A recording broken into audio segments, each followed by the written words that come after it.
யெகோவா தேவனுக்கு 1000 நாமங்கள், அதில் எதை சொல்லி பாடிடுவே?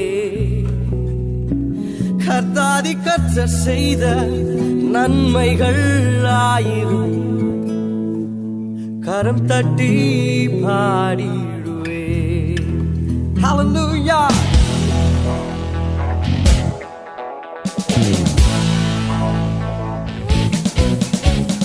யெகோவா தேவனுக்கு 1000 நாமங்கள், எதை சொல்லி பாடிடுவேன்? கர்த்தாதி கர்த்தர் செய்த நன்மைகள் 1000, கரம் தட்டி பாடிடுவேன். யெகோவா தேவனுக்கு 1000 நாமங்கள், எதை சொல்லி பாடிடுவேன்? என் கர்த்தாதி கர்த்தர் செய்த நன்மைகள் 1000, கரம் தட்டி பாடிடுவேன்.